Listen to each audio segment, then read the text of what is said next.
আসসালামু আলাইকুম। বলেছিলাম অধ্যাপক নিহার কুমার সরকারের ছোটদের রাজনীতি ও অর্থনীতি বইটি পড়া হলে রিভিউ দেব।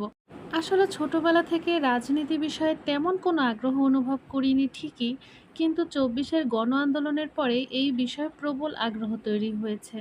কিন্তু রাজনীতি অর্থনীতি তো কোনো ক্ষুদ্র বিষয় নয় যে ২-৪টা বই পড়েই জানা হয়ে যাবে। তাই এই বিষয়ে জানতে হলে পড়তে হবে প্রচুর। যেহেতু আমি তেমন কিছুই জানি না, তাই শুরু করেছি ছোটদের রাজনীতি অর্থনীতি দিয়ে। আমার মনে হয় এটা যে শুধু ছোটরা পড়বে এমনটা নয়, তারা সবাই পড়বে যারা জানতে চায় শুরু থেকে। এই বইয়ে মূলত ক্যাপিটালিজম এবং সোশ্যালিজম সম্পর্কে ডিটেলস আলোচনা করা হয়েছে।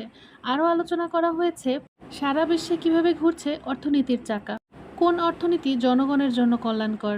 এসবের সাথে সাথে বিভিন্ন দেশের কূটনৈতিক সম্পর্ক ও ইতিহাস সম্পর্কেও আলোচনা হয়েছে। তবে আমার মতে সর্বশেষ কথা এটি যে কোনো নির্দিষ্ট লেখকের বই পড়ে নয়, বরং বিভিন্ন মতাদর্শের বিভিন্ন লেখকের বই পড়ে গড়ে তুলতে